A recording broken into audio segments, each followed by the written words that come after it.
Sloane Winters was having the worst day of her 28 years on this planet. First, her vintage Mazda decided to die in rush-hour traffic on Park Avenue.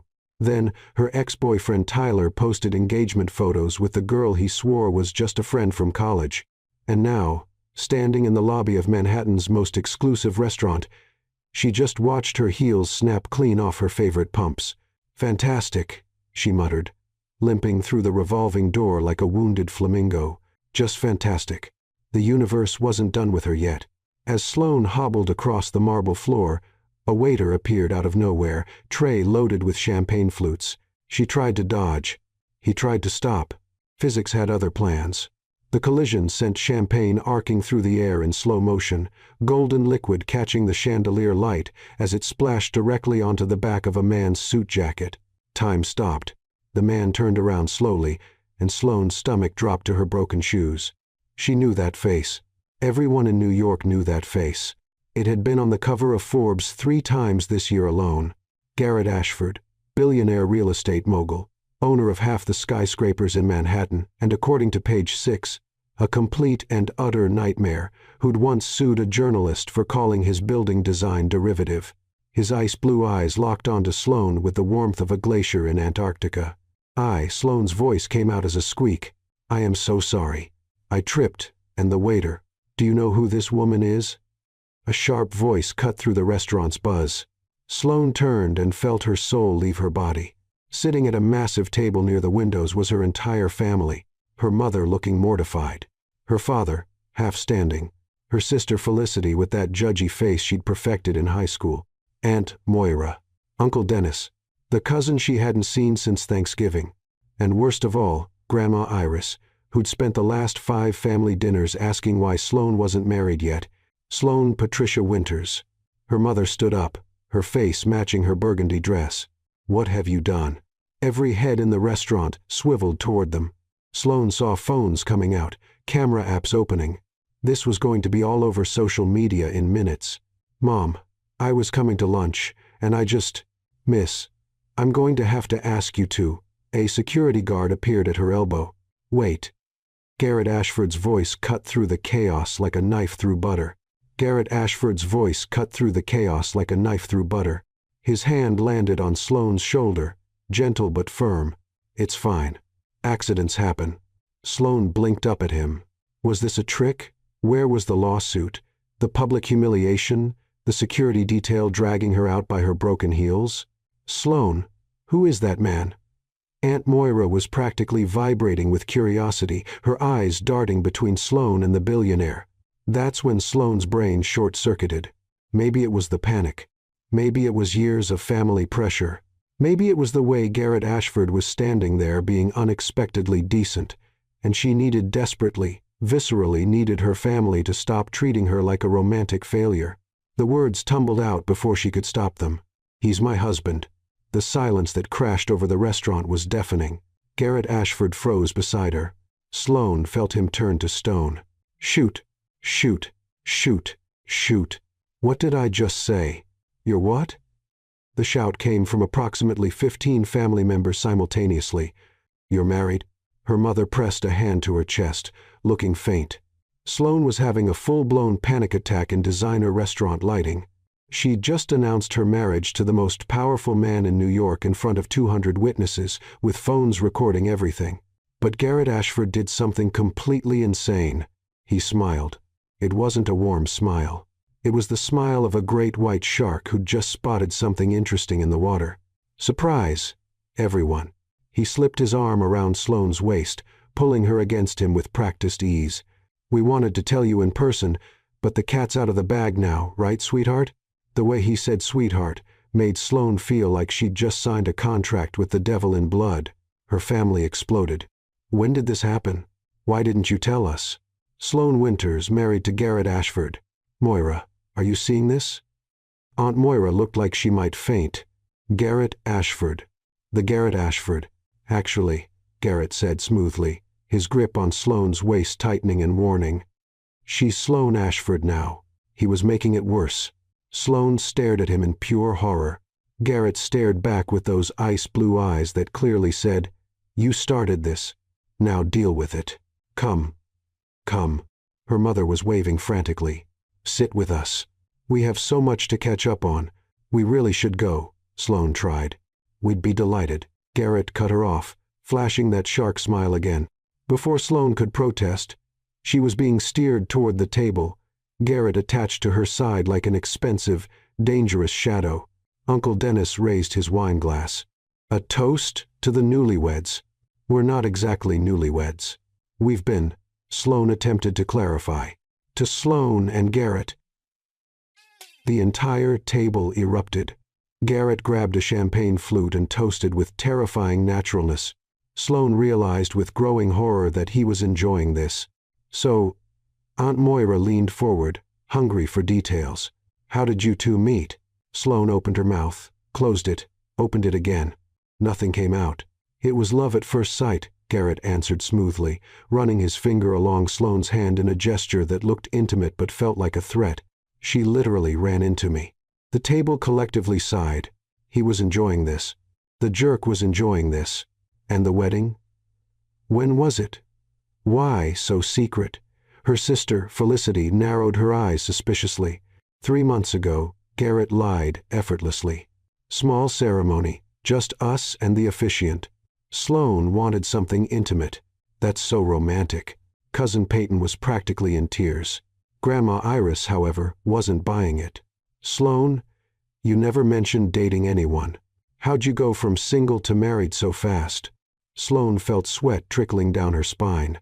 Well, it was very, when you know, Garrett interlaced his fingers with hers on the table.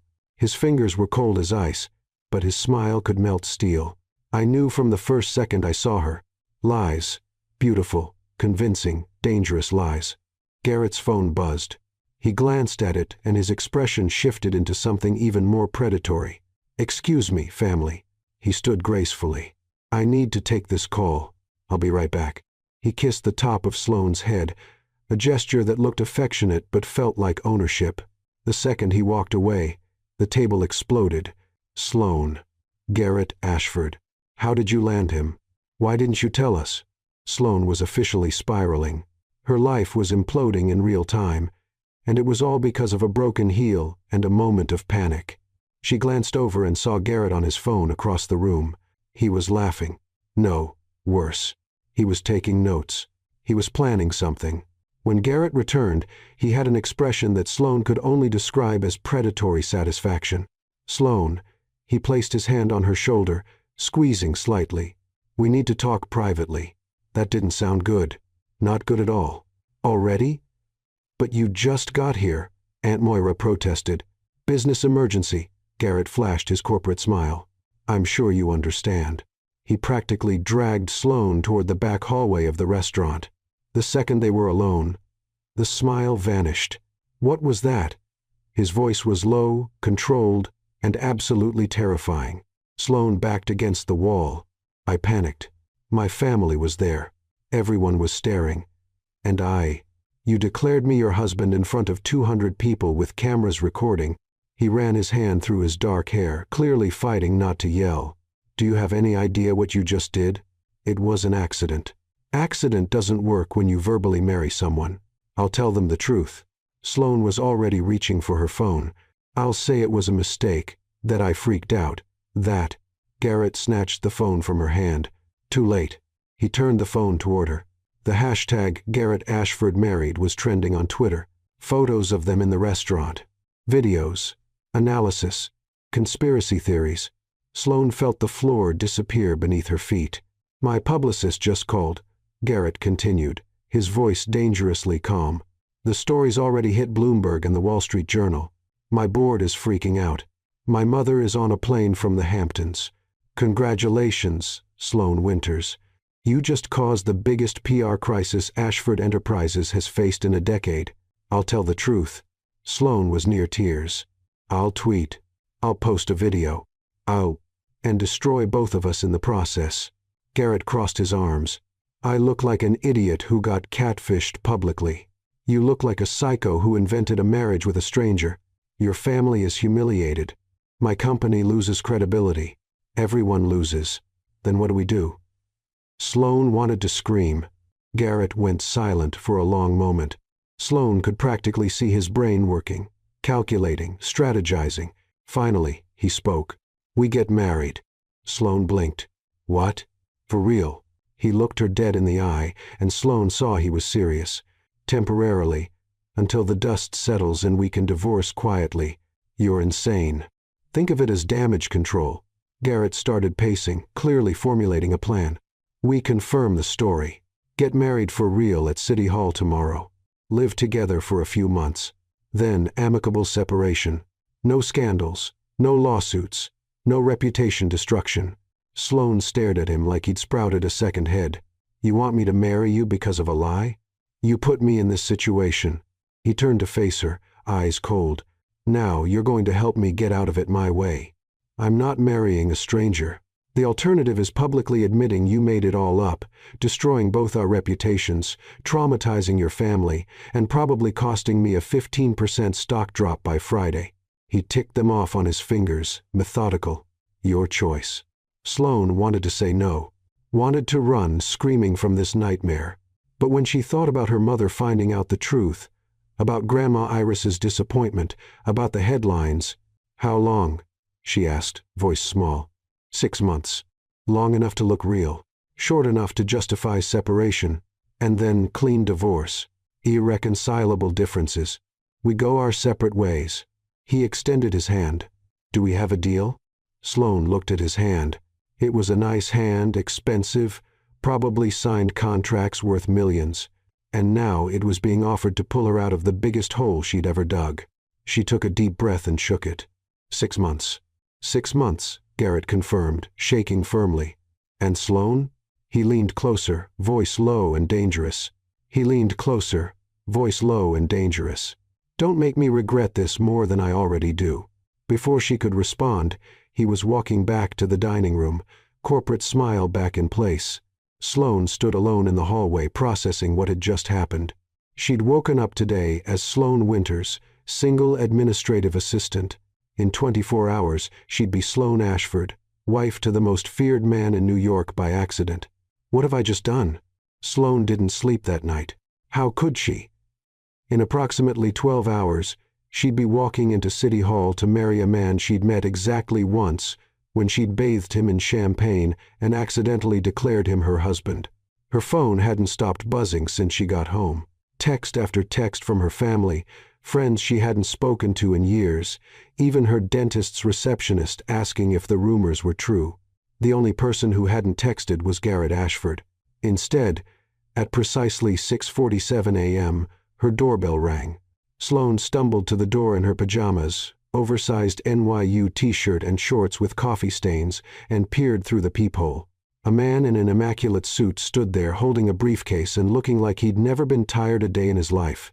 She opened the door a crack. "Can I help you, Miss Winters?" He smiled professionally. "I'm James Chen, Mr. Ashford's attorney. May I come in?" "It's 7 in the morning. Mr. Ashford is an early riser. He assumed you would be as well." Sloane glanced down at her coffee-stained shorts. He assumed wrong. James Chen's smile didn't waver. "Nevertheless, we have documents that require your signature before the ceremony at 11. Documents, plural. The prenuptial agreement, among other things." Of course there was a prenup. Sloane stepped aside to let him in, suddenly very aware that her studio apartment could probably fit inside Garrett Ashford's walk-in closet. James Chen didn't seem to notice, or at least he was too professional to show it. He set his briefcase on her coffee table, which was actually just an IKEA side table she'd found on the street, and pulled out a stack of papers that looked thicker than her college thesis. "This," he said, placing the stack in front of her with a satisfying thump, "is your prenuptial agreement." Sloane stared at it. "That's not an agreement. That's a novel. Mr. Ashford is very thorough, apparently." Sloane flipped open the first page and immediately regretted it. The legal jargon made her eyes cross. "Can you give me the highlights in English?" James Chen pulled out a separate sheet. Apparently, Garrett had anticipated this too. "The key points. You will live in Mr. Ashford's penthouse for the duration of the marriage. You will attend social functions as required. You will maintain the appearance of a loving marriage in public. In exchange, You will receive a monthly allowance of $50,000. $50,000? Sloane nearly choked. And upon divorce, a settlement of $2 million, provided you adhere to all terms of the agreement. Sloane's brain short-circuited somewhere around $2 million. That was more money than she'd make in her entire lifetime as an administrative assistant. What's the catch? She asked suspiciously. James Chen flipped to another page. Mr. Ashford has outlined 73 rules for the duration of your marriage. 73? He's very thorough, James repeated, as if that explained everything. Sloane grabbed the rules list. Her eyes scanned down the page, growing wider with each line. Rule number 1. No unnecessary physical contact. Rule number 2. Separate bedrooms at all times. Rule number 3. No personal guests without prior approval. Rule number 4. Breakfast at 6:30 a.m. sharp. Rule number 5. No reality TV in common areas. Is he serious? Sloane looked up. He's micromanaging breakfast time. Mr. Ashford values structure.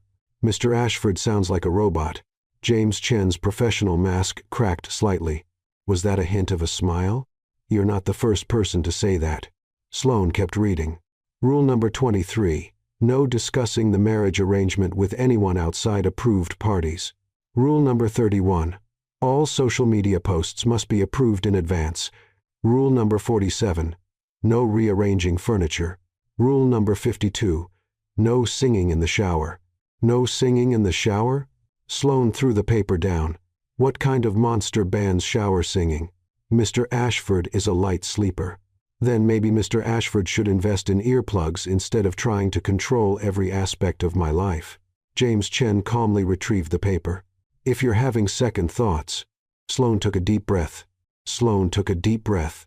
She thought about the hashtags trending on Twitter, about her mother's excited voice on the phone last night, about having to admit this was all a massive lie.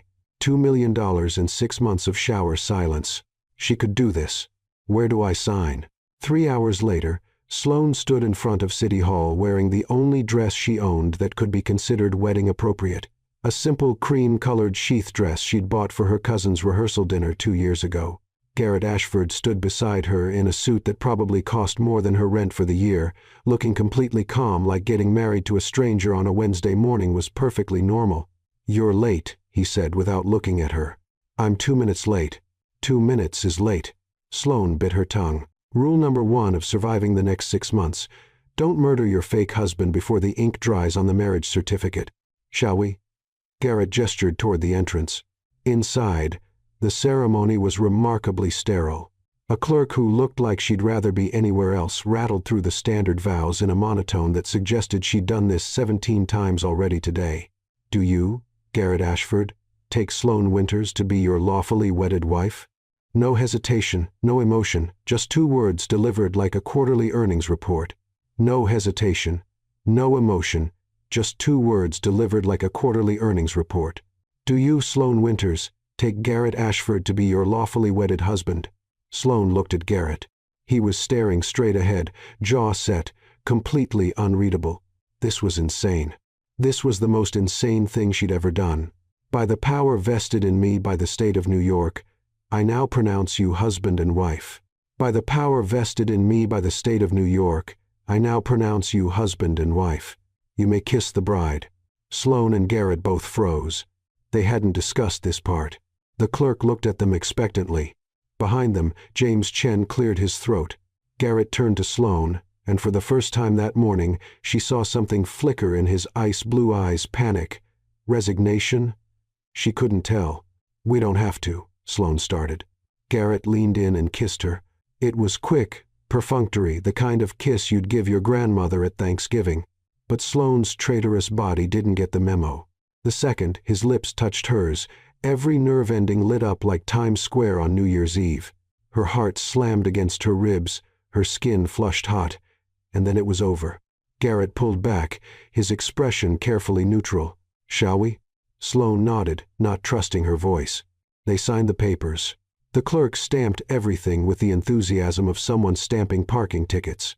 And just like that, Sloane Winters became Sloane Ashford. In the car, because of course, Garrett had a driver, they sat in silence. Sloane stared out the window, watching the city blur past. "We're going to my penthouse," Garrett said finally. "Your belongings will be moved this afternoon." "Wait, what?" "I didn't agree to move today. It's in the contract. Page 47. Nobody reads page 47. "I did." Garrett was texting on his phone, not even looking at her. "Your landlord has already been notified. The movers will be there at 2. Sloane wanted to argue, but she was too exhausted. And honestly, her studio apartment, with its leaky faucet and neighbors who thought 3 a.m. was an appropriate time for drum practice, wasn't exactly worth fighting for. "Fine," she muttered, "but I'm picking my own bedroom. You'll have the guest suite. 3rd door on the left. Of course, you've already decided." Garrett finally looked at her. "I've had to make a lot of decisions in the last 24 hours, Sloane. If you'd like to take over the planning, be my guest." There was an edge to his voice that Sloane hadn't heard before. She studied him closer. He looked tired. There were faint shadows under his eyes that his lawyer probably didn't have a contractual solution for. "Rough night?" she asked, softer. Garrett's jaw tightened. "My mother called 17 times. Yikes. She's not pleased with the situation. The situation being me. The situation being that I got married without telling her." Garrett rubbed his temple. "She's flying in from the Hamptons. You'll meet her tonight at dinner." "Tonight?" she insisted. "Garrett, I just got married. I haven't even processed the first family meeting, and now I have to do another one.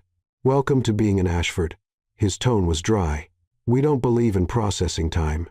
The car pulled up to a gleaming high-rise in Tribeca. Sloane craned her neck to see the top. She couldn't. "You live here?" "Top floor." Of course he did. The elevator ride to the penthouse was awkward silence set to terrible music. When the doors opened directly into Garrett's apartment, because of course he had a private elevator, Sloane's jaw dropped. Floor-to-ceiling windows overlooking the Hudson, a living room bigger than her entire apartment. Furniture that looked like it belonged in a museum. Everything was pristine, modern, and completely devoid of personality. "It's very white," Sloane said diplomatically. "I like clean lines." "It looks like a hospital. A really expensive hospital." Garrett's lips twitched. Was that almost a smile? "Your room is this way." He led her down a hallway lined with abstract art that Sloane suspected was worth more than her student loans. He opened a door to reveal a bedroom that was somehow even more intimidating than the rest of the apartment. King-sized bed. Ensuite bathroom with a tub that could fit 4 people. A walk-in closet that was currently empty but clearly waiting to be filled with clothes she couldn't afford. "This is... wow." Sloane walked to the window. The view was insane. "I can see the Statue of Liberty." Garrett stood in the doorway, hands in his pockets. Garrett stood in the doorway, hands in his pockets. "I'll let you settle in. Dinner is at 7. Dress code is formal." "Wait, what am I supposed to wear?" "My closet is 3 Target dresses and a blazer I bought at a thrift store. I've arranged for a stylist. She'll be here at 4.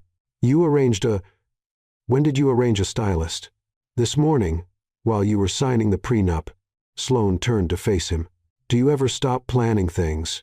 He said it simply, like it was the most obvious answer in the world. He said it simply, like it was the most obvious answer in the world. Planning prevents chaos. Newsflash, Garrett. You married a stranger yesterday because she lied to her entire family in a panic. I think the chaos already happened. For a moment, something flickered in his expression. Then it was gone, replaced by that careful neutral mask. "I'll send the stylist in when she arrives." He turned to leave. "Garrett." He paused. "Thank you for going along with this. I know I completely messed up your life." Garrett was quiet for a long moment.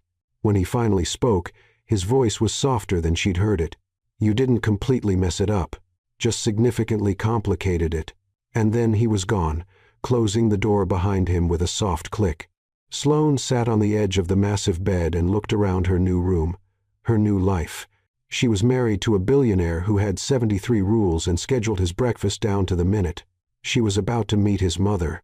She had a stylist coming and a dinner she wasn't prepared for. And 6 months of pretending to be in love with a man who kissed like he was signing a business contract. Her phone buzzed. A text from her sister Felicity. "Mom won't stop crying. Happy tears. She's planning a reception." Hope you're ready." Sloane flopped backward on the bed and stared at the ceiling. What had she gotten herself into? At exactly 4 p.m., there was a knock on her door. "Come in," Sloane called, expecting the stylist. Instead, Garrett opened the door.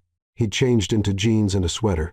Apparently, even billionaires had casual clothes, and he looked different, younger, almost normal. "Change of plans," he said. "What now?"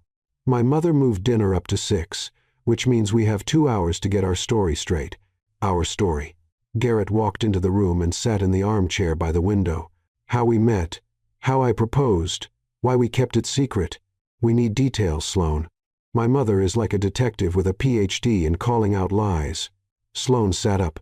"So, how did we meet?" "Coffee shop," Garrett said immediately. 3 months ago. You were reading a book. I asked what you were reading. We started talking. What book? Does it matter? Your mother might ask. Garrett thought for a moment. Pride and Prejudice. Really? That's your choice? It's a classic, and it works with the narrative. What narrative? Garrett leaned forward, elbows on his knees. I'm Mr. Darcy. You're Elizabeth Bennet. We started off wrong but fell in love despite our differences. Sloane stared at him. You've actually thought about this. I think about everything. That must be exhausting. It is. He said it so matter-of-factly that Sloane felt a pang of sympathy. She said, coffee shop, Pride and Prejudice. What happened next? For the next hour, they built their fake love story. Their second date at a small Italian restaurant in the West Village. Their first kiss in Central Park during the first snow of winter. The night Garrett proposed on the Brooklyn Bridge at sunset because of course he did. By the time they finished, Sloane's head was spinning with details. This is a lot to remember, she said. You'll be fine, Garrett stood. Just follow my lead. And Sloane, my mother is going to try to intimidate you. My mother is going to try to intimidate you. Don't let her. Great. Super helpful. Thanks. Garrett almost smiled again. The stylist should be here any minute. I'll see you at 6. He left, and moments later there was another knock. This time it was the stylist, a whirlwind of a woman named Zara, who took one look at Sloane and declared, We have work to do. 2 hours later, Sloane stood in front of the mirror and barely recognized herself. The dress Zara had chosen was elegant, without being flashy, a deep navy sheath that hugged her curves and fell just below her knees. Her hair was swept into a soft updo. Her makeup was natural but polished. She looked like she belonged in Garrett's world. She hated how much she liked it. At exactly 6, Sloane walked into the living room. Garrett was standing by the window, already in a suit. When he turned and saw her, he went completely still. Well, Sloane did an awkward twirl. Will I pass inspection? Garrett didn't answer right away. His eyes traveled over her, slow and deliberate, and Sloane felt heat creep up her neck. You look, he cleared his throat. Acceptable. Acceptable. Every girl's dream compliment. Every girl's dream compliment. I meant, he stopped himself. You look nice. Better. The doorbell rang. The penthouse had a doorbell because of course it did, and Garrett's entire posture changed. His shoulders went rigid. His jaw set. He was nervous. Garrett Ashford, billionaire real estate mogul, was nervous about his mother. Sloane found that oddly endearing. Ready?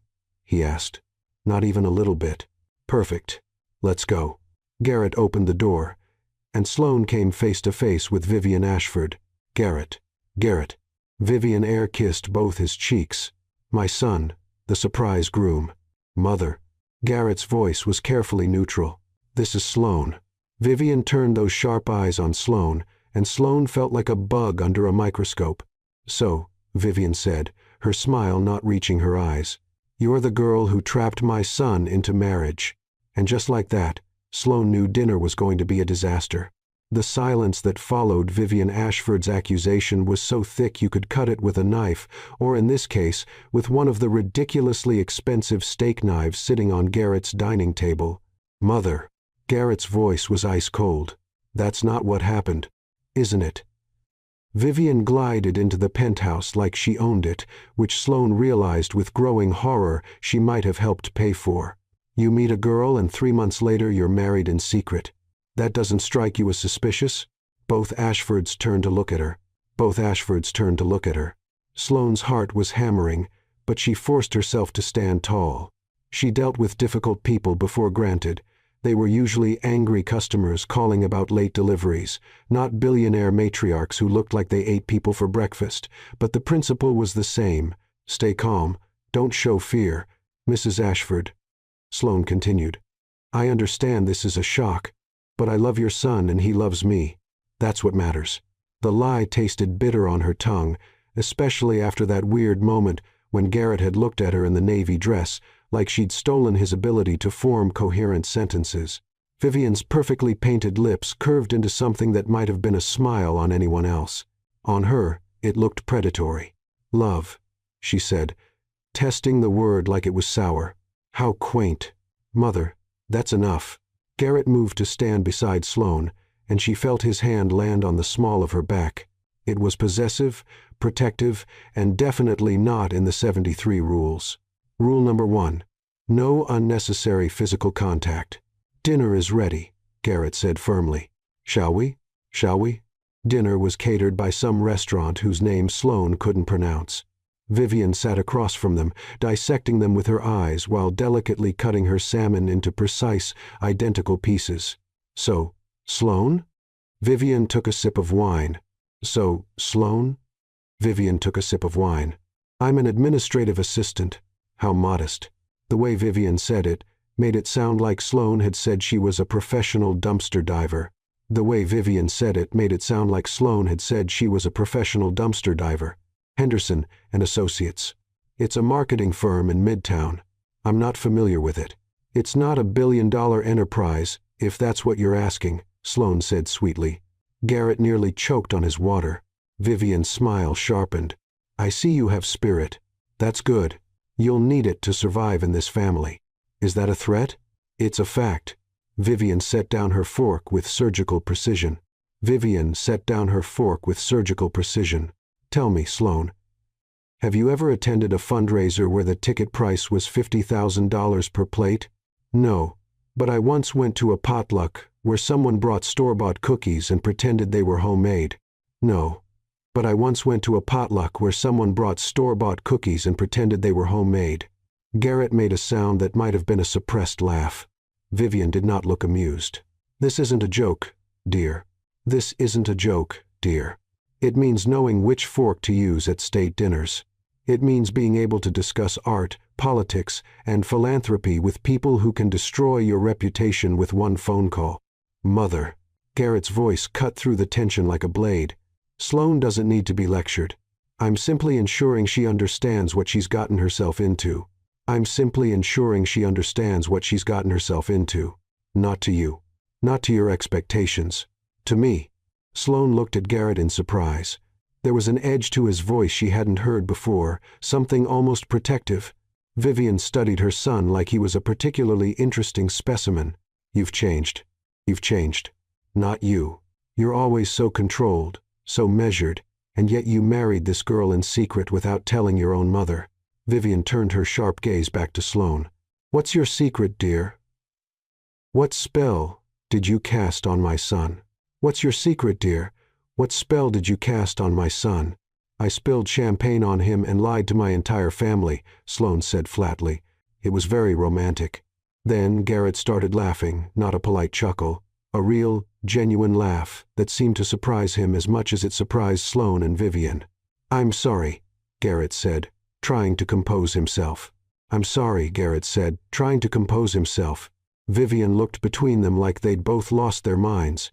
You're telling me you met when she spilled champagne on you? At the restaurant yesterday, Garrett confirmed, still smiling, in front of 200 people and her entire family. And you decided to marry her because when you know, Garrett said, using the exact line they'd rehearsed. But the way he was looking at Sloane now, there was something different in his eyes, something that made her stomach flip. Vivian set down her wine glass with a sharp clink. I see. Do you? Garrett challenged. I see that you're both lying to me. I see that you're both lying to me. I see that this entire story is absurd. I see that this entire story is absurd, Vivian continued. I see a girl who works in a marketing firm in Midtown suddenly living in a multi-million-dollar penthouse. I see a girl who works in a marketing firm in Midtown suddenly living in a multi-million-dollar penthouse. What I don't see is the truth. Garrett stood as well, his jaw set. Garrett stood as well, his jaw set. I'm not finished. Vivian's voice was sharp. I don't know what game you two are playing, but I promise you I will find out. And when I do, when you do, Garrett interrupted, his voice deadly calm, you'll discover that I married someone who makes me laugh. Someone who doesn't care about the Ashford name, or the Ashford money, or the Ashford expectations. Someone who doesn't care about the Ashford name, or the Ashford money, or the Ashford expectations. And you'll discover that I don't care what you think about it. And you'll discover that I don't care what you think about it. Sloane stared at Garrett, her fake husband, who was defending her against his own mother with a conviction that sounded almost real. Vivian's expression was unreadable. I'll be watching. I'll be watching. Both of you. She swept out of the penthouse like a hurricane in designer heels, leaving destruction in her wake. The door clicked shut. Sloane and Garrett stood in silence for a long moment. Sloane and Garrett stood in silence for a long moment. That went great. Garrett's shoulders started shaking. Garrett's shoulders started shaking. I'm sorry, he gasped. I shouldn't be laughing. I shouldn't be laughing. That was a disaster. That was a catastrophe with a side of apocalypse. She's always been intense, but that was Garrett ran his hand through his hair, messing it up. He looked more human than Sloane had ever seen him. He looked more human than Sloane had ever seen him. Hey, I signed up for this. Hey, I signed up for this. Fake marriage includes fake mother-in-law from the underworld, right? Garrett smiled, a real smile that reached his eyes. It's in the contract. Page 68, right next to the no singing in the shower clause. Page 68, right next to the no singing in the shower clause. They both started laughing, and suddenly the tension from dinner evaporated. They were just two people who'd gotten themselves into the most ridiculous situation imaginable, trying to survive it together. Thank you, Sloane said when the laughter faded, for defending me. Thank you, Sloane said when the laughter faded, for defending me. Yes, I did. Garrett's expression turned serious. Garrett's expression turned serious. And regardless of how this marriage started, I won't let anyone treat you like that, not even her. And regardless of how this marriage started, I won't let anyone treat you like that, not even her. Something dangerous. Rule number 1, she said quietly. Rule number 1, she said quietly. Garrett looked down and seemed to realize he was still holding her hand. Garrett looked down and seemed to realize he was still holding her hand. Right. Right. Sorry. Sloane surprised herself by saying it. Sloane surprised herself by saying it. She's not usually that bad. Garrett. She literally accused me of trapping you. Garrett. She literally accused me of trapping you. Fair point. He loosened his tie, and Sloane tried not to notice how good he looked, slightly disheveled. Want to break another rule? Want to break another rule? Which one? Rule number 5. Rule number 5. You want to watch reality TV? I want to forget the last 2 hours happened, and I've heard reality TV is excellent for that. Sloane grinned. It's the best for that. It's the best for that. 20 minutes later, they were sitting on opposite ends of Garrett's pristine white couch, maintaining a safe distance because some rules were still in effect, watching a show where people competed to marry strangers. These people are actually choosing to marry people they've never met. At least they're doing it on purpose, Sloane pointed out. Unlike some people I know, Garrett laughed. Wait until you get to the reunion episodes. Wait until you get to the reunion episodes. There are reunion episodes? Oh, you sweet summer child. There are always reunion episodes. They fell into comfortable silence, watching strangers navigate the exact situation they were in except on TV. At least some of the couples seemed to actually like each other. Sloane snuck a glance at Garrett. He was completely absorbed in the show, occasionally making comments like, "That's a terrible financial decision," and, "Did they not discuss living arrangements beforehand?" He was kind of adorable when he wasn't being an uptight billionaire with 73 rules. Sloane, Garrett said without looking away from the screen. Sloane, Garrett said without looking away from the screen. For what it's worth, I'm glad it was you. For what it's worth, I'm glad it was you. What do you mean? When you spilled champagne on me and lied to your family, I could have been anyone, but you chose to declare me as your husband." He finally looked at her, and there was something soft in his expression. Sloane felt her cheeks warm. "If I had to have an accidental husband, I'm glad it's someone who breaks his own rules and defends me against intimidating mothers." They smiled at each other, and for just a moment, the fake marriage felt a little less fake. Sloane's phone buzzed, shattering the moment. She grabbed it and groaned. "What's wrong?" Garrett asked. "What's wrong?" Garrett asked. "She wants to throw us an engagement party next weekend. We're already married. Try explaining that to Patricia Winters. Try explaining that to Patricia Winters." Sloane showed him the text, which included approximately 17 exclamation points and 5 heart emojis. Garrett studied the message. "Next Saturday? At my parents' house in Connecticut. Apparently Aunt Moira already started planning, and there's no stopping it."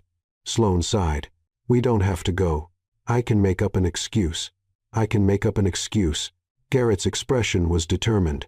"We're married now. We're married now. Garrett, you met my family. They're chaos incarnate. They're chaos incarnate. My sister will grill you about your intentions. My grandmother will ask when we're having babies. I can handle it.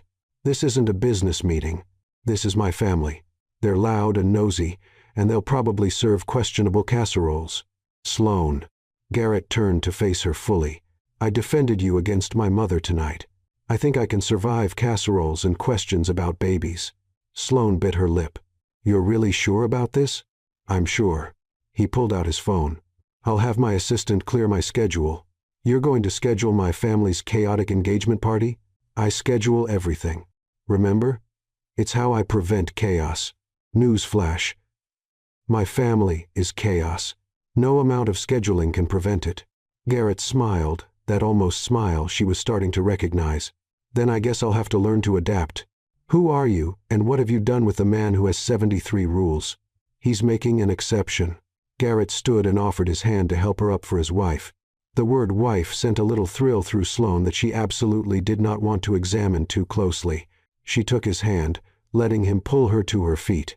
They stood there for a moment, closer than necessary, hands still clasped. "Rule number 1, Garrett said quietly. "Exceptions for family events," Sloane suggested. "Exceptions for family events," he agreed. But neither of them let go. Sloane's phone buzzed again, breaking the spell. She pulled away and checked the message. "My mom wants to know what your favorite foods are for the party.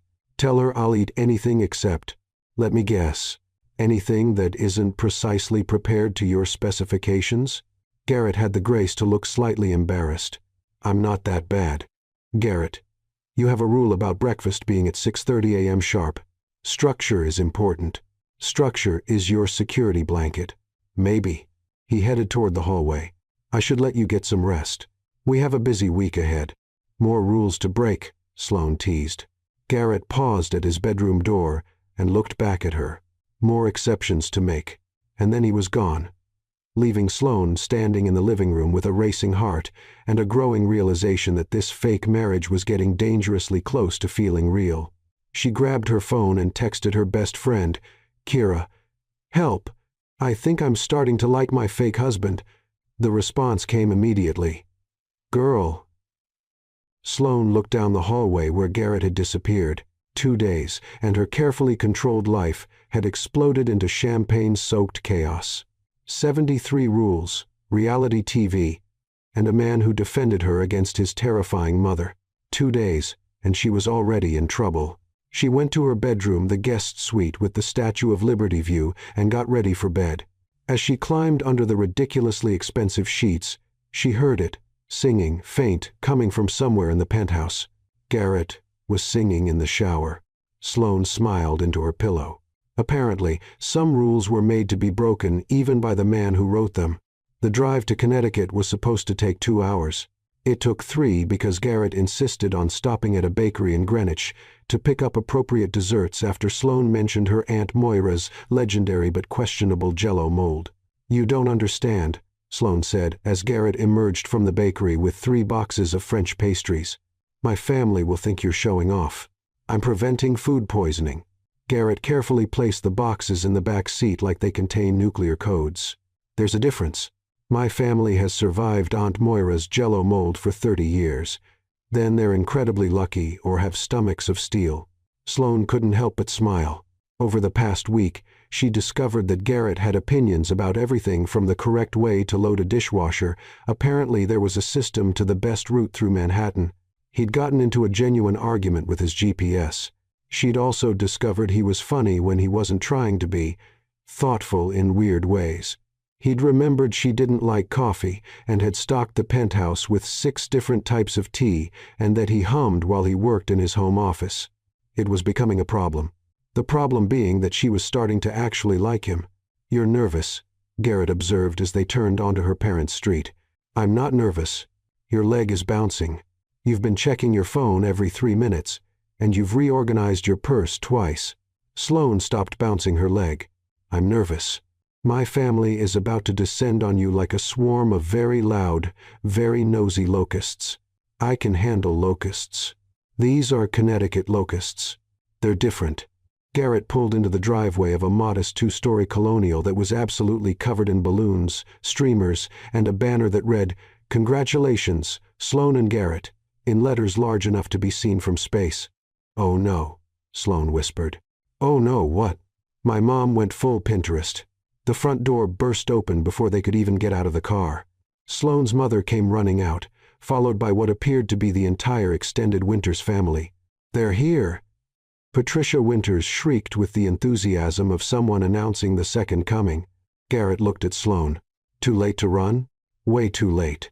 The next 10 minutes were a blur of hugs, introductions, and Garrett being passed around like a particularly expensive show-and-tell item. "So, you're the billionaire?" Uncle Dennis clapped Garrett on the back hard enough to make him stumble. "Good for you, Sloane. Marrying up." "Dennis." Aunt Moira swatted his arm. "You can't just say that." "Why not? It's true. The girl's living in a penthouse now." Sloane's father, Robert, pushed through the crowd with the intensity of a man on a mission. "Garrett, we need to talk. Do you know about the pigeons?" "Dad, no." Sloane tried to intervene. "They're government surveillance drones, you see. I've been tracking their flight patterns for 6 months. Dad, please."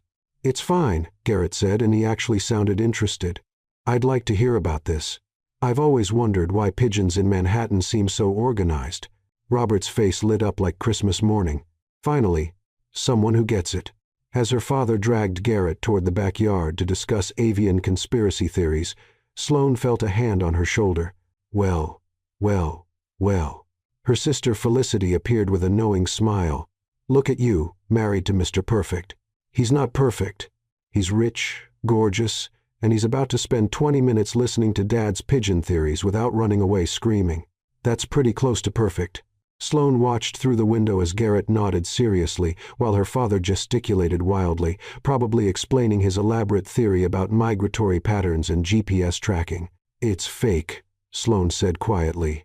"What?" "The marriage. It's fake." The words tumbled out before Sloane could stop them. She'd been holding this secret for a week, and it was killing her. "I lied at the restaurant. He's going along with it to avoid a scandal. We have a contract. 6 months, then divorce." Felicity stared at her. "You're joking." "I wish I was." "Sloane, Patricia Winters." "I know. Okay, I know it's insane, but I panicked and he agreed. And now we're stuck in this." Sloane stopped. "You can't tell anyone. Please. If Mom finds out, she'll have a breakdown." Felicity grabbed Sloane's arm. "Does he treat you well? Is he safe? Do I need to murder him?" "What?" "No, he's actually really nice. He defended me against his terrifying mother. He watches reality TV with me. He bought fancy pastries because he was worried about food poisoning from Aunt Moira's Jell-O." Felicity's expression softened. "You like him?" "No, I don't." "Sloane, you just listed 3 things about him with hearts in your eyes." "I did not have hearts in my eyes." "You totally did." Felicity smiled. "Maybe this fake marriage isn't as fake as you think." Before Sloane could respond, Grandma Iris appeared with the stealth of a ninja despite being 76 and wearing heels. "Sloane, there you are. She pulled Sloane into a hug that smelled like lavender and subtle judgment. "We need to discuss the babies." "Grandma, we've been married for a week." "Exactly. You're not getting any younger, dear. My friend Muriel's granddaughter is already on baby number 2, and she's younger than you. I'm 28. Tick-tock." Grandma Iris made an actual ticking sound with her tongue. "That handsome husband of yours has good genes, tall, strong jawline, excellent hair. You should start trying immediately." "Grandma, I'm just saying I'd like to meet my great-grandchildren before I die. You're in perfect health. Still." Tick-tock. Sloane was rescued by her mother announcing that lunch was ready. The family migrated toward the backyard, where tables were set up with enough food to feed a small army. And there, in all its jiggly glory, sat Aunt Moira's legendary Jell-O mold. It was bright green, had mysterious chunks floating in it, and appeared to be wiggling independently. Garrett materialized at Sloane's elbow. "Is that the Jell-O?" "That's the Jell-O. It's moving. It does that." "Should it do that?" "Probably not." Garrett's hand found the small of her back, that protective gesture that was becoming familiar. "We're eating the pastries." Agreed. Lunch was chaos. Beautiful, loud, overwhelming chaos. Uncle Dennis told inappropriate jokes. Aunt Moira pressed second helpings on everyone. Cousin Peyton asked Garrett approximately 70 questions about being rich. "Is your shower made of gold? Do you have a butler? Have you ever bought a yacht on a whim?" Through it all, Garrett was perfect. He laughed at Uncle Dennis's jokes, even the inappropriate ones. He complimented Aunt Moira's cooking while carefully avoiding the Jell-O. He answered Peyton's questions with patience and humor. He fit in with her chaotic family better than Sloane had expected, better than she fit in sometimes. "Speech! Speech!" Uncle Dennis started chanting. And soon the entire party had joined in. Garrett stood, and the backyard fell silent. He looked calm, collected, completely in his element. This was a man who gave presentations to boardrooms full of sharks. One family party was nothing.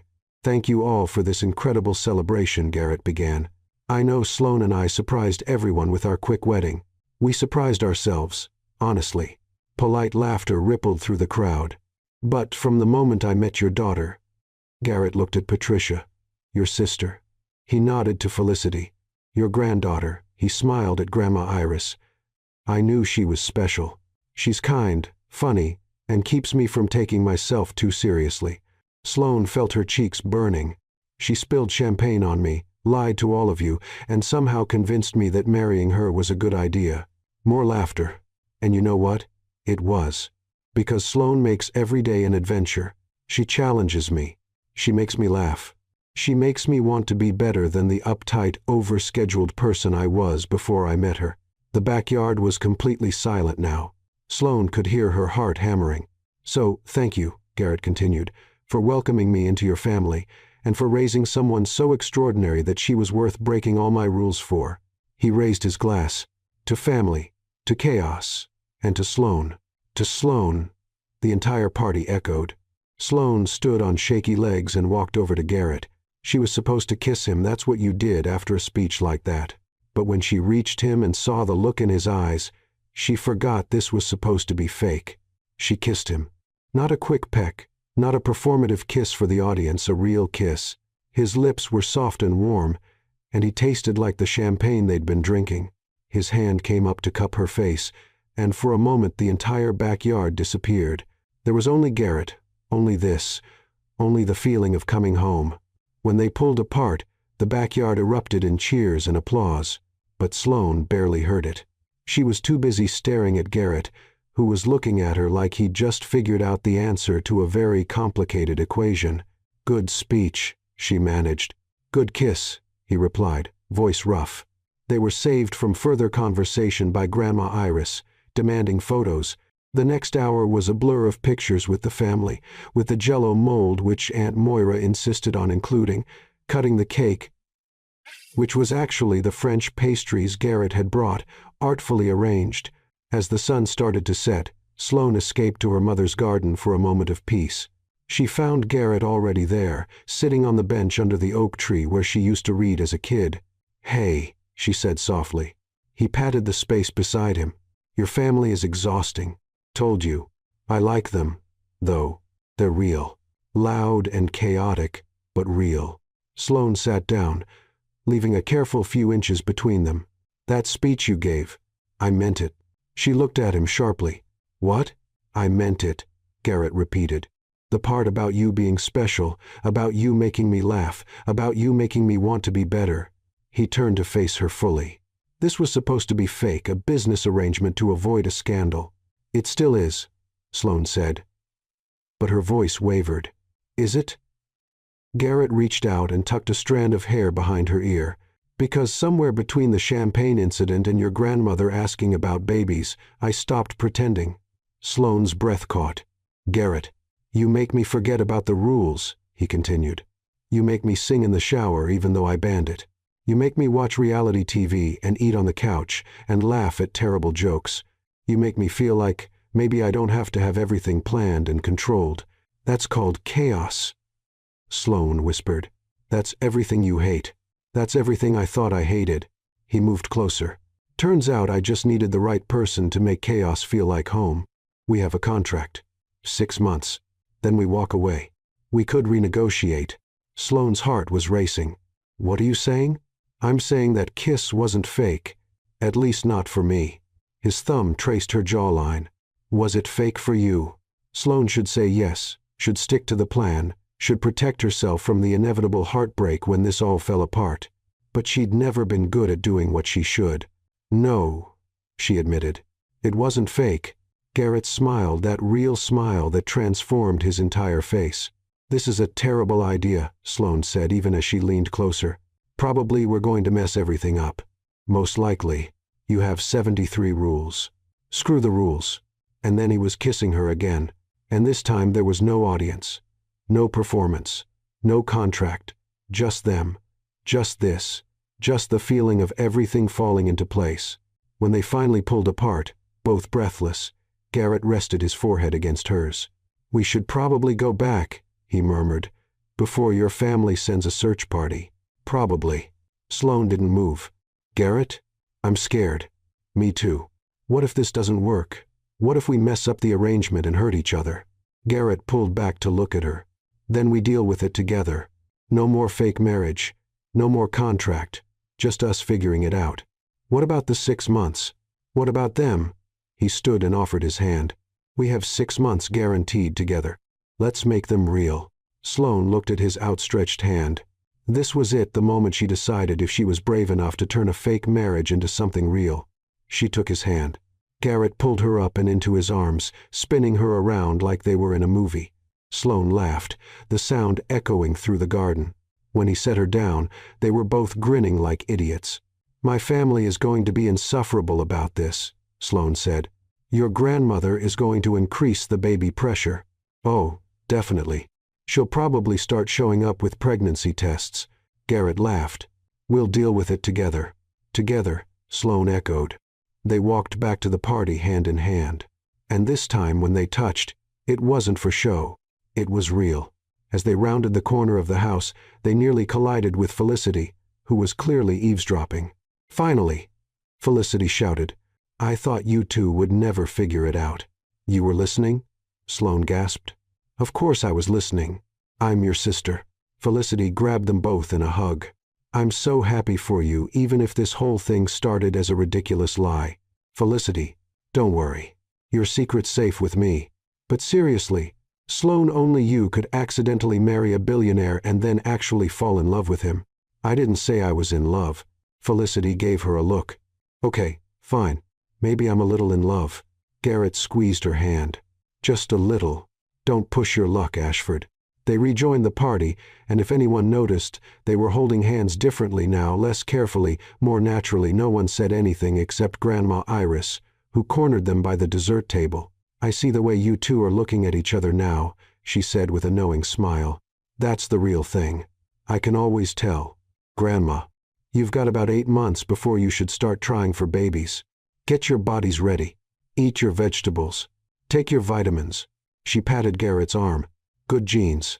Strong genes. I'm thinking at least 3 grandchildren. 3? Sloane and Garrett said simultaneously. Maybe 4. Grandma Iris winked and walked away, leaving them both slightly terrified. Your grandmother is intense, Garrett said. Welcome to the family. I'm already in the family. Have been for a week. Yeah, but now it's real. Sloane looked up at him. Still sure about this? Garrett kissed her forehead. Never been more sure of anything. As the party continued around them, Sloane realized something. She'd started this whole mess trying to avoid her family's judgment about being single. And somehow, accidentally, she'd found something real with a man who scheduled his breakfast and had 73 rules, a man who was currently helping Aunt Moira carry the Jell-O mold inside. Brave soul. A man who'd somehow become her husband, her friend, and now something more. Life was weird, but as Garrett caught her eye across the yard and smiled, that real smile reserved just for her, Sloane decided weird was pretty wonderful. Sloane woke up Monday morning to the smell of coffee and the sound of Garrett cursing in the kitchen. She shuffled out of her bedroom, their bedrooms were still separate because some boundaries took time to renegotiate, and found him standing over the coffee maker with the intensity of someone diffusing a bomb. "I thought you were a tea person," Garrett said without turning around. "I am, but you drink coffee, so I thought." He gestured helplessly at the machine, which was making concerning gurgling sounds. "I don't know how to work this thing." Sloane's heart did a little flip. He was trying to make her coffee. Never mind that she didn't drink coffee, he was trying. "Step aside, Ashford. Let me show you how it's done." 5 minutes later, they were sitting at the breakfast bar with proper beverages, tea for Sloane, coffee for Garrett that she'd made correctly. "I have meetings all day," Garrett said, checking his phone. "But I'll be home by 7. We could order dinner, try that Thai place you mentioned. Look at you being spontaneous. Not scheduling dinner 3 days in advance. I'm learning." He smiled over his coffee cup. "You're a terrible influence. The worst." Garrett reached across and took her hand. Even after the weekend, the gesture still felt new, exciting, a little scary. "I have to tell you something," he said, and his tone made Sloane's stomach drop. "That sounds ominous." "It's not bad, just complicated." Garrett set down his coffee. "I need to tell my mother about us being real now." Sloane groaned. "Do we have to? She's already suspicious. If she finds out from someone else, she'll make our lives miserable." "More miserable," Garrett corrected. "I'm having lunch with her today. I'll tell her then. Good luck. I'll start planning your funeral." "That's encouraging. I'm a realist." Sloane squeezed his hand. "But seriously, be careful. Your mom is scary." "I know." Garrett stood and kissed her forehead, a gesture that was becoming routine and still made her melt. "I'll text you after. Bring body armor." After Garrett left for work, Sloane got ready and headed to her own job. Henderson and Associates was a small marketing firm in Midtown, and she'd been an administrative assistant there for 3 years. Walking into the office felt surreal. A week ago, she was regular Sloane Winters, whose biggest problem was a broken heel and an annoying ex. Now she was Sloane Ashford, accidental wife to a billionaire, trending on social media, and living in a penthouse. There she is. Her coworker Brianna practically tackled her at the elevator. "The mystery bride. Girl, you have been holding out on us. It happened fast." "Fast?" "You went from single to married to Garrett Ashford in 3 months. That's not fast, that's warp speed." Sloane's boss, Margaret, appeared from her office. "Sloane, my office." That didn't sound good. Margaret closed the door and gestured to a chair. Sloane sat, her heart pounding. Was she being fired? Did they think she was some kind of gold digger? "I'll be direct," Margaret said. "Several of our clients have expressed interest in meeting you, specifically in meeting Garrett Ashford's wife. One client wants to discuss having Mr. Ashford invest in their startup. Another wants an introduction for their daughter's charity gala." Margaret folded her hands. "Sloane, I hired you because you're good at your job. But now you're married to one of the most powerful men in New York. That changes things." Sloane felt something cold settle in her stomach. "Are you asking me to use my husband for business connections?" "I'm asking you to be realistic about the opportunities your marriage presents." Margaret blinked. "Excuse me? I'm not using Garrett's name or connections for work. That's not why I married him. Even if the marriage started fake, that part was true. Now, if that's a problem, I can find another job." Margaret studied her for a long moment. "You really love him, don't you?" The word came out without hesitation. "All right." Margaret's expression softened slightly. "I respect that. But Sloane, You need to understand your life has changed. Whether you use his connections or not, people will treat you differently now." Sloane left Margaret's office feeling unsettled. She'd been so focused on the fake marriage becoming real, she hadn't thought about all the other ways her life would change. Her phone buzzed. A text from Garrett. "Lunch with mother in 10 minutes. If I don't text back in an hour, send help." Sloane smiled and replied, "I'll have the paramedics on standby. Good luck." She stared at the heart emoji. They'd been together, really together, for less than 3 days, and she was already using heart emojis. Another text came through, this time from a number she didn't recognize. "We need to talk. Meet me at Cafe Margot at noon. Vivian Ashford." Sloane's blood ran cold. How did Vivian have her number, and why did she want to meet without Garrett? This couldn't be good. Cafe Margot was the kind of place where a salad cost $40, and everyone looked like they'd just stepped out of Vogue. Sloane arrived at noon to find Vivian already seated at a corner table, looking immaculate in a cream-colored suit that probably cost more than Sloane's monthly salary used to be. Sloane. Vivian didn't stand. Sloane sat, feeling like she was walking into a trap. "I'll be direct," Vivian said, echoing Margaret's words from earlier. "I know your marriage to my son isn't real." Sloane's heart stopped. "What? Please. I've been navigating high society for 40 years. I know a marriage of convenience when I see one." Vivian sipped her wine. "The question is, what are you getting out of it? Money? Status? Access to his wealth?" "I'm not. It's not like that." "Then what is it like?" Vivian leaned forward. "My son has never been impulsive. He plans everything. And suddenly he marries a girl he's known for 3 months after she spills champagne on him in front of her entire family?" She laughed, cold and sharp. "I wasn't born yesterday, dear." Sloane felt her hands shaking. She gripped them together under the table. "You're right. It started as fake." Vivian's eyebrows rose. "Started. It's not fake anymore." Sloane met Vivian's eyes. "I know you don't believe me, but I care about your son. Really care about him. And he cares about me. Love." Vivian said the word like it was distasteful. "How convenient." "It's not convenient. It's terrifying." Sloane surprised herself with her honesty. "I never planned to actually fall for him, but he makes me laugh. He watches terrible TV with me. He tried to make me coffee this morning even though he has no idea how coffee makers work. He defended me against you even though you're his mother. And he fits in with my chaotic family like he was always meant to be there." Vivian was silent for a long moment. "You really believe that?" "I know that. My son is complicated, Sloane. He has issues with control, with trust. He's been hurt before." "What do you mean?" Vivian seemed to debate something internally.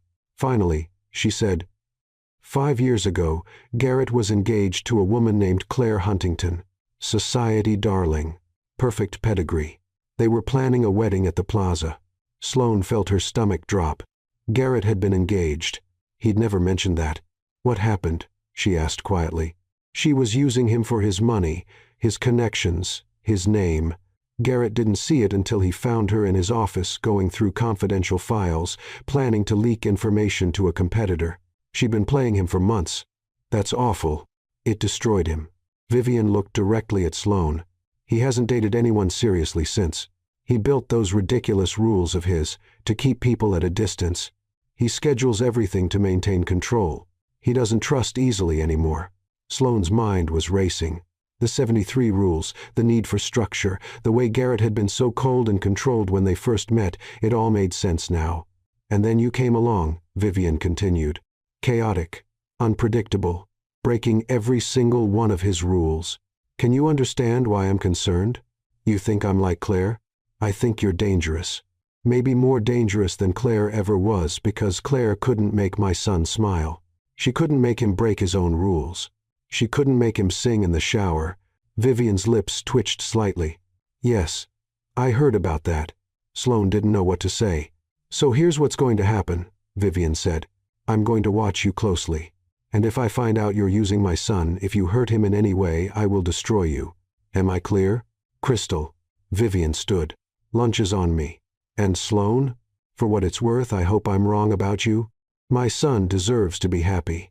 He hasn't been." Not in a very long time. She paused. Maybe you can change that.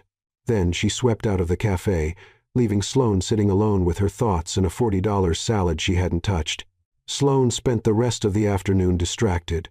When she finally got home to the penthouse at 6, she found Garrett already there, tie loosened, looking exhausted. "Hey," she said softly. "How was lunch with your mom?" "Terrible." He looked up and frowned. "How was your day?" "What's wrong?" "Nothing. Sloane stopped. "Your mom called me. We had lunch." Garrett's expression darkened. "She what?" "She wanted to meet. She told me about Claire." All the color drained from Garrett's face. He stood abruptly and walked to the window, his back to her. "Garrett, I was going to tell you," he said, voice tight. I didn't know how." Sloane walked over and stood beside him. "Why didn't you mention you'd been engaged?" "Because it was the worst mistake of my life."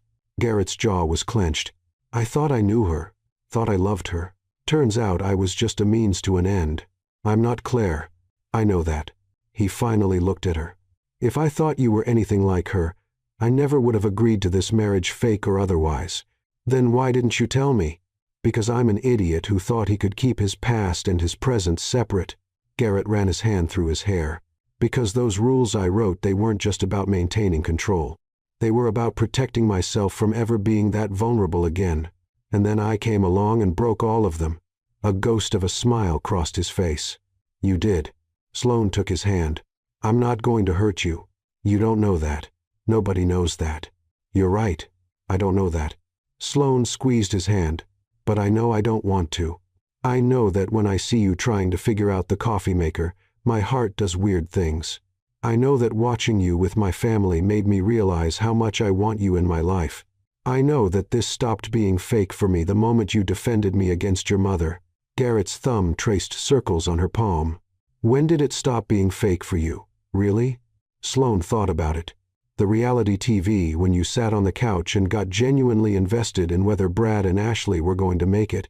He laughed, a real laugh that broke the tension. "They were terrible together. They were. But you cared. You, Garrett Ashford, master of control and schedules, cared about reality TV drama. You make me care about stupid things." He pulled her closer. "You make me care about everything. Is that a bad thing?" "It's terrifying." He cupped her face. "But I'm starting to think terrifying is good. At least with you." Sloane stood on her tiptoes and kissed him, soft, gentle. A promise. When they pulled apart, Garrett rested his forehead against hers. "I need to show you something," he said quietly. He led her to his home office, a room she'd never been in before. Inside, on the wall behind his desk, was a framed document. Sloane stepped closer and read it. Garrett Ashford's Rules for Life. But below the title, someone Garrett had written in red marker, "Revised Edition." And below that, one single new rule. Rule number 1. Let Sloane break all the other rules. Sloane felt tears prick her eyes. "When did you do this?" "Last night. After Connecticut, after you fell asleep." Garrett wrapped his arms around her from behind. "I realized something. I spent 5 years building walls to protect myself, and then you knocked them all down in a week. I'm sorry." "Don't be." He turned her to face him. "I needed them knocked down. I was just too scared to do it myself. And now? Now I'm still scared, but I'm more scared of losing you than I am of getting hurt." Sloane kissed him again, deeper this time, and it felt like sealing a promise.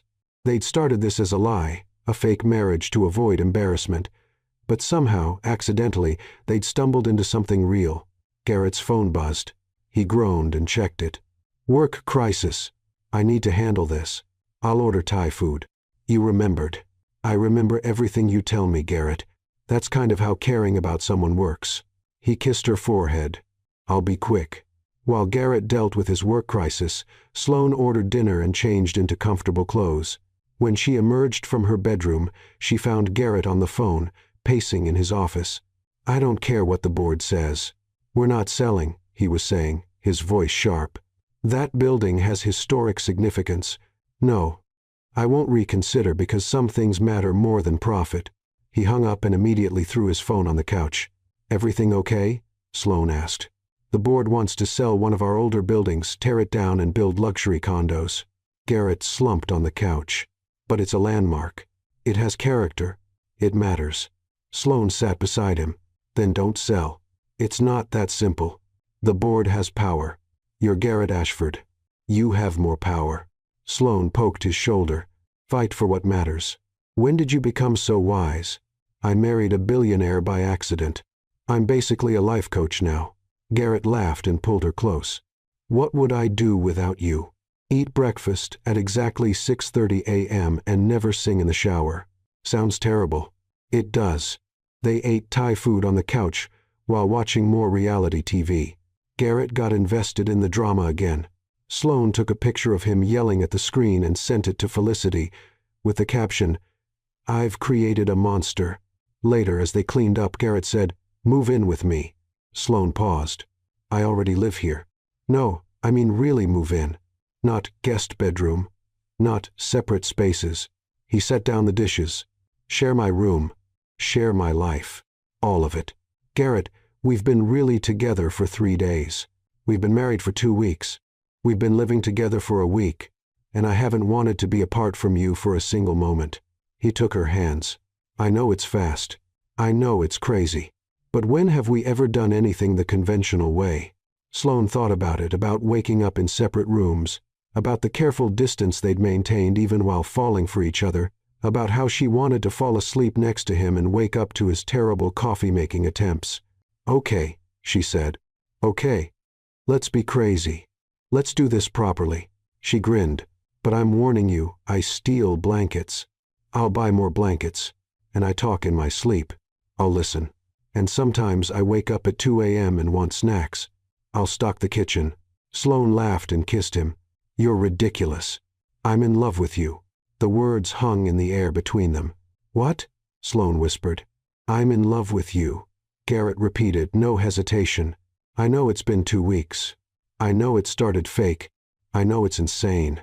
But Sloane, I am completely, terrifyingly in love with you." Sloane felt tears stream down her face. Happy tears. Overwhelmed tears. Tears that said everything she couldn't put into words. "I love you too," she said. "Even though you schedule everything and have terrible taste in breakfast times and tried to ban shower singing, especially because of those things. Maybe in spite of them." She kissed him. "Definitely, because you're you." They moved her stuff into his room that night. It didn't take long, she didn't have much. But as Sloane hung her 3 Target dresses next to Garrett's designer suits, she realized something. She'd accidentally stumbled into the life she was always meant to have with the man she was always meant to find, even if she found him by spilling champagne on him and lying to her entire family. Some accidents, she decided, were the best things that ever happened. 6 months later, Sloane woke up to Garrett kissing her neck and the smell of, "Wait, was that bacon? Did you cook breakfast?" she mumbled, still half asleep. "I ordered breakfast," Garrett corrected, pulling back to look at her. "I'm not a miracle worker. Smart man. I'm learning." He brushed hair from her face. "Happy 6-month anniversary." Sloane's eyes flew open. 6 months, the contract deadline. The day they were supposed to sign divorce papers and go their separate ways. Garrett must have seen her expression change because he sat up, his smile fading. "Hey, talk to me." "The contract," Sloane said quietly. "It's been 6 months. I know. We're supposed to." She couldn't finish the sentence. "Sloane." Garrett took her hand. "Look at me." She did. His ice blue eyes were warm now, soft in the morning light, streaming through their bedroom window. Their bedroom, not his, not the guest room, theirs. "Do you want a divorce?" he asked simply. "Do you?" He laughed, the tension breaking. "I've been terrified all week that you'd bring up the contract and tell me you wanted out." "Are you kidding?" "I've been terrified you'd want out." They stared at each other for a moment, then both started laughing. "We're idiots," Sloane said. "Complete idiots." Garrett pulled her into his arms. "We fell in love and forgot about the contract. In our defense, we've been busy." It was true. The past 6 months had been a whirlwind. Sloane had quit her job at Henderson and Associates after Margaret kept pressuring her to use Garrett's connections. Instead, she'd started her own small event planning business, something she'd always wanted to do but never had the courage to try. Garrett had fought his board and won, saving the historic building. He'd also started delegating more, working from home twice a week just to spend time with Sloane. They'd hosted Thanksgiving at the penthouse, Christmas with Sloane's family in Connecticut, where Grandma Iris had given them a gift basket full of prenatal vitamins for when you're ready. New Year's in the Hamptons with Vivian, who had slowly, very slowly, started to warm up to Sloane. And somewhere in all of that, they'd fallen completely, irrevocably in love. So, Garrett said, trailing kisses down her jaw, if we're not getting divorced, we should probably do something about that contract. Agreed. I'll have James draw up new papers. A real marriage. No expiration date. No 73 rules. Well, Garrett grinned, maybe a few rules like mandatory tea in bed on Saturdays. I drink tea. Tea in bed on Saturdays. Better. Sloane kissed him. And mandatory reality TV on Sundays. Anything else? Mandatory shower singing. Absolutely not. It's in the contract or I'm out. Garrett laughed and rolled her beneath him. Fine, but only because I love you. I love you too. They were interrupted by Garrett's phone ringing. He groaned and reached for it. It's my mother, he said, surprised. At 8 in the morning, he answered. Mother? Is everything what? When is she? Relief flooded his face. That's wonderful. Yes. We'll come right over. He hung up and turned to Sloane with the biggest smile she'd ever seen on him. What happened? My Aunt Patricia had her baby, a girl. Everyone's healthy. That's amazing. My mother wants us at the hospital. She said. Garrett paused, looking almost emotional. She said she wants Sloane to meet the newest Ashford. Sloane felt tears prick her eyes. 6 months ago, Vivian had threatened to destroy her. Now she was inviting her to meet family. We should get dressed, Sloane said. Shower first. Only if you sing. Garrett groaned but pulled her toward the bathroom. And yes, he sang terribly, loudly, while Sloane laughed so hard she nearly slipped. It was perfect. At the hospital, they found Vivian in the waiting room, looking unusually soft. When she saw them, she actually smiled. Garrett, Sloane. She hugged Garrett, then shockingly hugged Sloane too. Patricia and the baby are doing wonderfully. They're letting family in soon. How are you holding it together? Garrett asked. You're a great aunt now. I'm not that old, Vivian said primly, but her eyes were sparkling. Sloane's phone buzzed. A text from Felicity. Emergency. Family group chat. Check now. Sloane opened the family group chat and her jaw dropped. Her sister had posted a photo of a positive pregnancy test with the caption, Surprise! Baby Winter's coming November. The chat was exploding with congratulations, crying emojis, and Grandma Iris typing in all caps, I knew it. The Winters, women are fertile. Sloane, you're next. Sloane showed Garrett, who laughed. Your grandmother is relentless. She's already planning our baby shower. We don't have a baby.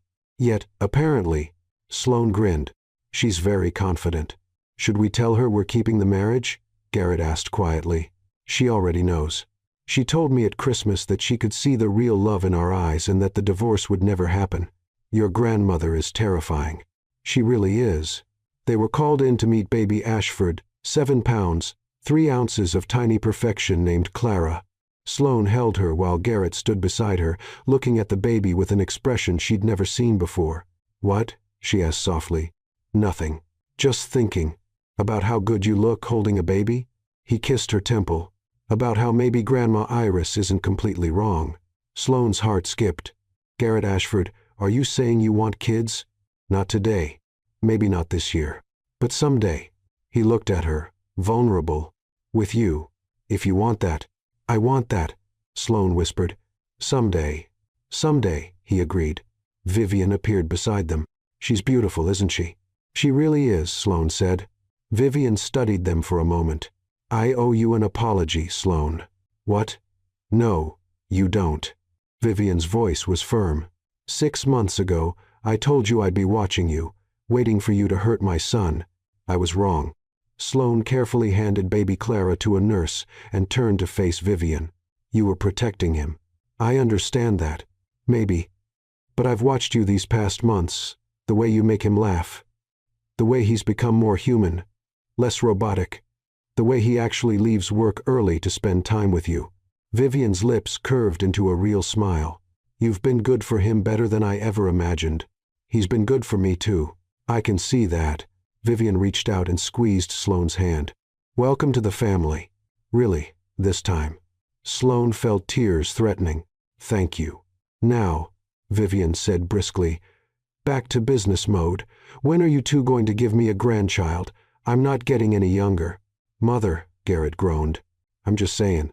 Patricia has done her part. Your cousin James just announced his wife is pregnant. You're falling behind, Garrett. We've been married 6 months. And your father and I had you within the first year. Sloane couldn't help but laugh. You and my grandma Iris should start a club. Excellent idea. We'll have lunch next week and discuss timeline expectations. Please don't, Garrett said, but he was smiling. That evening, back at the penthouse, Sloane found Garrett in his office staring at a folder on his desk. What's that? She asked. The divorce papers. James sent them over weeks ago. I just never opened them. Sloane walked over and picked up the folder. Without ceremony, she ripped it in half. Problem solved. Garrett stood and wrapped his arms around her. That easy? That easy. She kissed him. I'm not going anywhere, Garrett. You're stuck with me. Best accident I ever had. Hey, I'm the one who started this whole mess. And I'm the one who went along with it. He spun her around. We're both idiots. The best idiots. The best idiots, he agreed. Sloane's phone rang her mother. Sloane, I just heard from Vivian Ashford. Lunch next week. She wants to discuss grandchildren. Patricia sounded thrilled and horrified in equal measure. Are you pregnant? Is that why you're not divorcing? We were never divorcing, Mom. It stopped being fake months ago. We just forgot to tell everyone. You weren't? Robert, her mother shouted. Sloane and Garrett were really in love this whole time. Sloane heard her father in the background. I told you they were real. You owe me $50. You bet on our marriage? Everyone did, honey. Grandma Iris cleaned up. She bet it would last forever. Sloane couldn't decide if she was mortified or impressed. After hanging up with her mother and promising to come to Connecticut for Felicity's baby shower, Sloane found Garrett had ordered dinner Thai food, her favorite, and set up their reality TV show. You know what? She said, curling up next to him on the couch. 6 months ago, if someone told me I'd be married to a billionaire who watches reality TV and tries to make me coffee, I would have laughed. If someone told me I'd be married to a woman who breaks all my rules and makes me forget to schedule things, I would have had them evaluated. And yet, here we are. Here we are, Garrett echoed, pulling her closer. They watched TV in comfortable silence for a while. Then Garrett said, I have something for you. He pulled out a small box, and Sloane's heart stopped. Garrett, it's not what you think. Well, it is, but also it isn't. He opened the box to reveal a simple, beautiful diamond ring. When we got married at City Hall, it was fake. We didn't have rings. We didn't have a real ceremony. We didn't have anything except a lie and a contract. Garrett, let me finish. He took the ring out. Sloane Winters. Sorry, Sloane Ashford. I know we're already married, but I want to do this right. I want to ask you properly. He got down on one knee, and Sloane felt tears streaming down her face. Will you marry me for real this time? No contract, no expiration date, just us forever? Yes, Sloane sobbed. Yes. You ridiculous, wonderful man. He slipped the ring on her finger, and it fit perfectly because of course it did. Garrett scheduled everything. How long have you been planning this? She asked through tears. 3 months. I wanted to wait until the 6-month mark passed to prove to both of us that this was real. It's real, Sloane confirmed. It's been real since Connecticut. Maybe even before that. Definitely before that. Garrett stood and pulled her into his arms. I think it became real the moment you spilled champagne on me and turned my life upside down.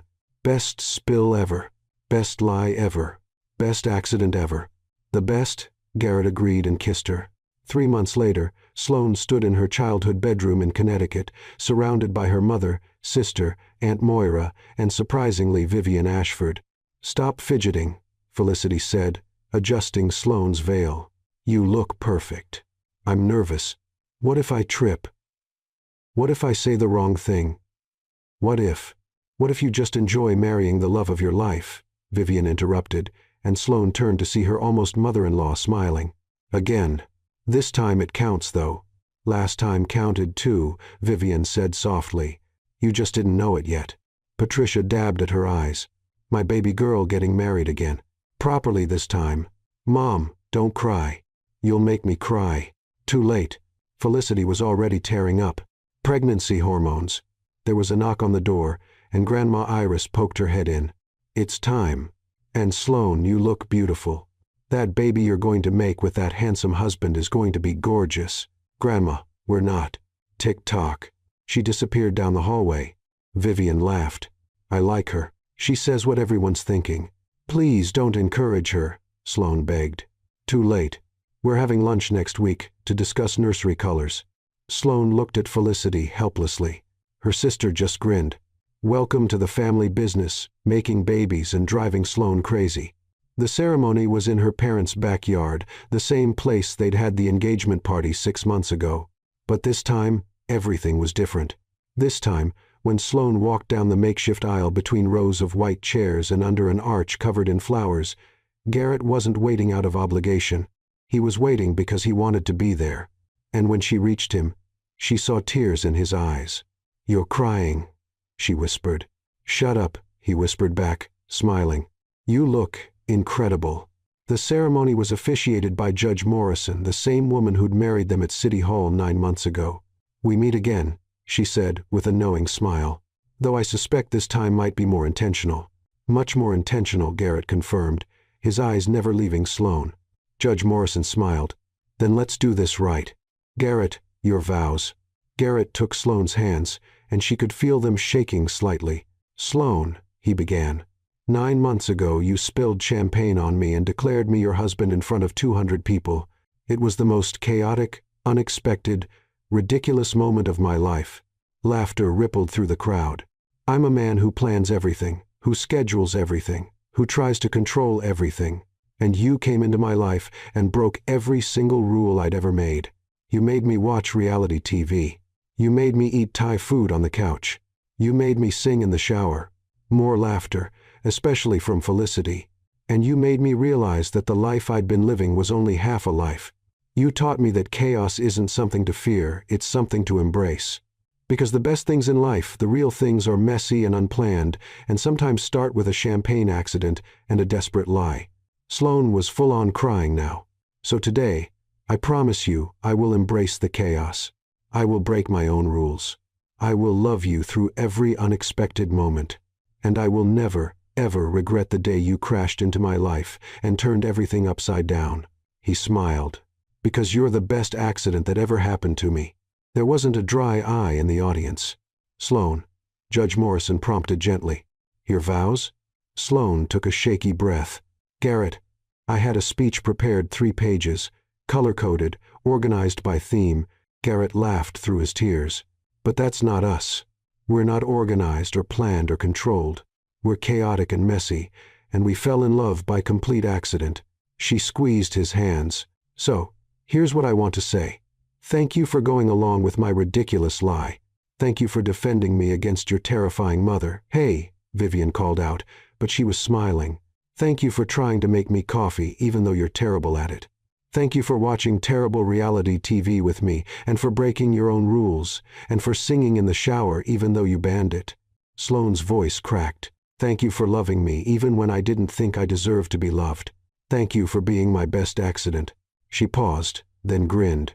And thank you for having good genes, because our grandmothers are relentless, and we're definitely going to need them eventually. The audience erupted in laughter and applause. I now pronounce you husband and wife, Judge Morrison said, smiling again. For real, this time. You may kiss your bride. Garrett pulled Sloane into his arms and kissed her like it was the first time, and the last time, and every time in between. When they finally broke apart, the entire backyard was cheering. Ready for forever? Garrett whispered. With you always. Epilogue. 1 year later, Sloane woke up to the smell of burning toast and the sound of the smoke alarm. She stumbled out of bed, waddled, because she was 7 months pregnant and everything was waddling now, and found Garrett standing in the kitchen staring at the smoking toaster with betrayal. I followed the instructions exactly, he said helplessly. I know, honey. Sloane opened windows to air out the smoke. Technology just hates you. Apparently. He looked at her belly, and his expression softened. How are my girls this morning? They were having a girl.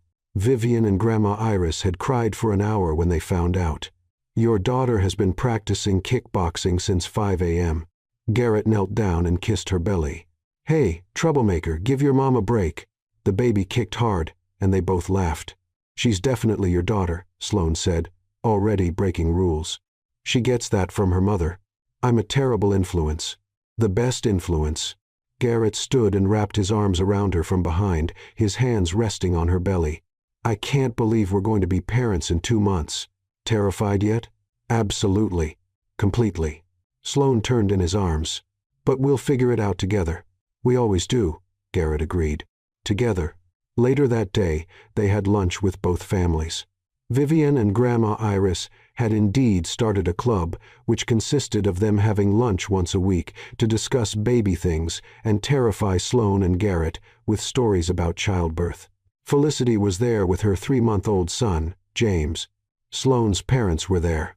Uncle Dennis, Aunt Moira, and her infamous Jell-O mold, which was finally retired after 30 years of terrorizing family events. As Sloane looked around the table at her chaotic, loving, ridiculous family now mixed with Garrett's previously cold and distant family, who had somehow become warm and welcoming, she felt overwhelmingly grateful. Grateful for broken heels and clumsy waiters. Grateful for panic-induced lies and fake marriage contracts. Grateful for a man who had 73 rules and broke every single one for her. What are you thinking about? Garrett asked softly. About how I spilled champagne on you and accidentally married you and accidentally fell in love with you and accidentally got pregnant. That last one wasn't an accident. We specifically discussed it and planned. Garrett, shut up and kiss me. He did.